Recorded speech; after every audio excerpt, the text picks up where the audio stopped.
What's up, Everyday Blades? Man, hope you guys are doing well tonight. We have a ringer, another Midgards-Messer.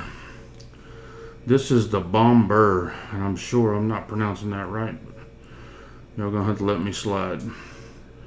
This is probably, in my opinion, the most carryable, EDC-able Midgards-Messer yet.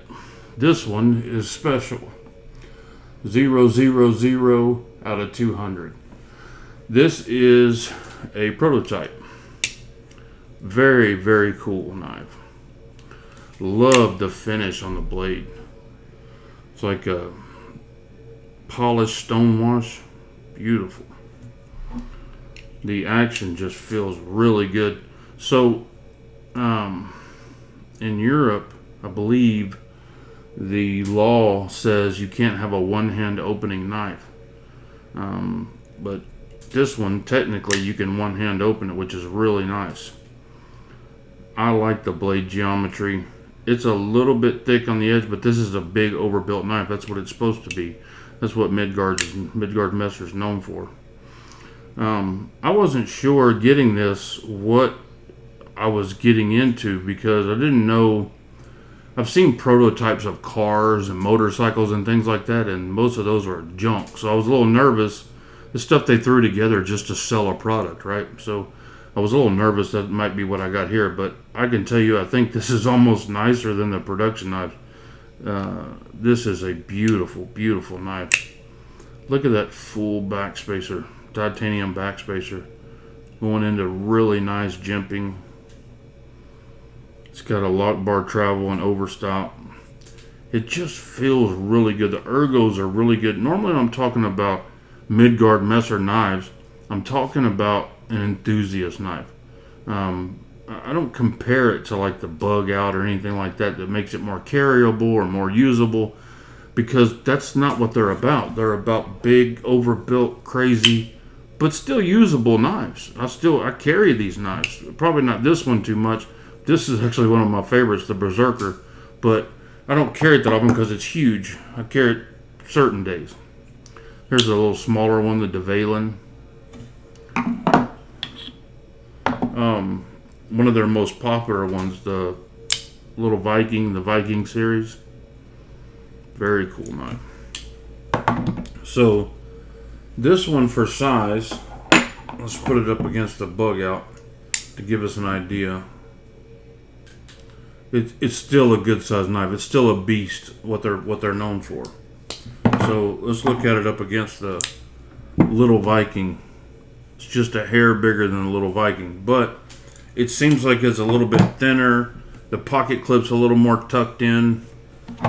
See, the blade stock is thinner, not by much. It's still fat blade stock, but it's just more EDC-able. It's more user friendly. And then again, that's not what they're about. And that cutout in the back spacer and the scales looks really cool. And the lanyard loop. Let's check some measurements on this daddy.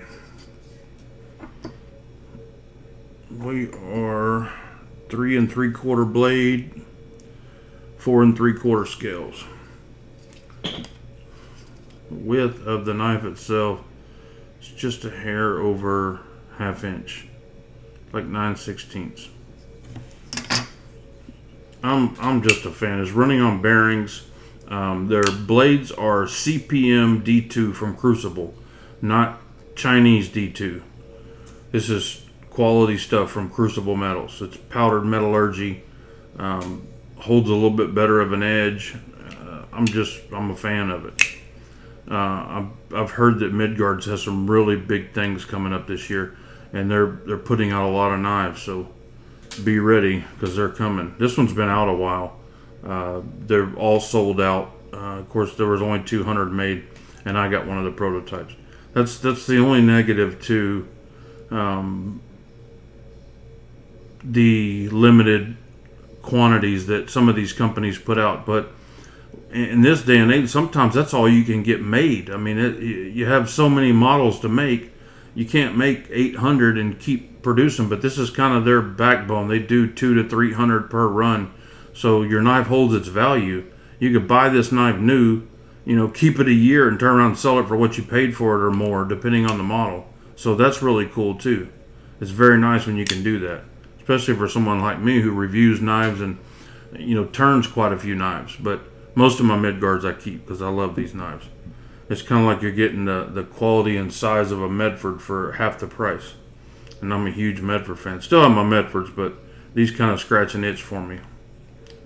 Plus, they're great people. Dirk and the guys over there, Rodney at Midgards-Messer USA, they're great people. They're good people to deal with. So go to Midgards-Messer USA's website, and you can see the knives that are available. They do pre-orders, but they're not like a lot of companies where the pre-order is months and months and months out. I'm still in a pre-order with the freaking latest magnet knife. What is it? Not the Factor, but the other one, the automatic one.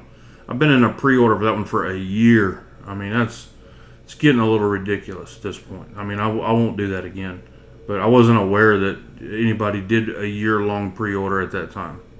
Shouldn't take people's money, the full amount, full amount of the knife for a year. That's just not cool. But it is what it is. It's the times we're living in. So I guess some of these knives, if you want them, that's what you got to go through. So, but I'm not doing it. Guys, thanks for watching. God bless you and your families. Say a prayer for our country. Good night.